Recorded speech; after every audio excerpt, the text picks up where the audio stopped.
My wife passed away last December. We'd been married 61 years. We had a great time together.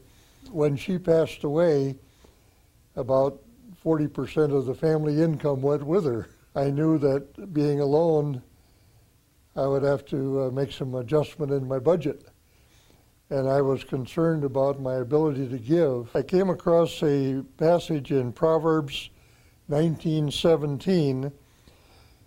It says, "He who is kind to the poor lends to the Lord, and he will reward or repay him for what he has done." I think early June that Cindy was starting her script program before the group went to Africa. But I had a $20 bill in my pocket, and I felt the Lord wanted me to give that to her for Bibles for the children in Africa as the group was going over there on their trip. And so I went over to her and I gave her the $20, and I had a commitment that extra money that I might receive beyond my normal income would go toward the needs of the poor, whether it's Bibles for children in Africa or what have you. So anyway, I made that little donation and almost forgot about it. Well, before the end of the month, I could hardly believe what the Lord had done.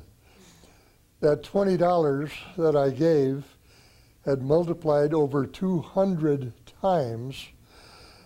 And I thought, wow, I have a commitment to give this extra money that comes in.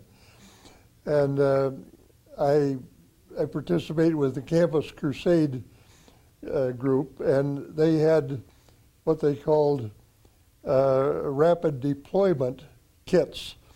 It's a little kit that they give to people going into military service. It has a New Testament with Psalms and Proverbs and other literature on how to come to Christ.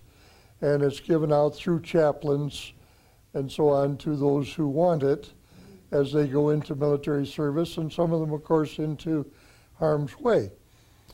I was able to send 1,000 soldiers into service with RDKs because of God's blessing. And so that was just really a thrill to be able to pass that on, that which the Lord had given me.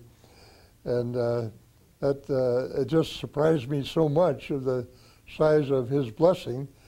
But he says, what we give to the poor, we'll repay. So the thing is, in tithing and giving to God, somebody said, I shovel it out, God shovels it in, but he's got a bigger shovel. Just reinforced that you can take Scripture and say, well, Lord, what does this mean in my case? And apply it and sit back and see what happens. Well, my name is Dale, and I've always found God faithful.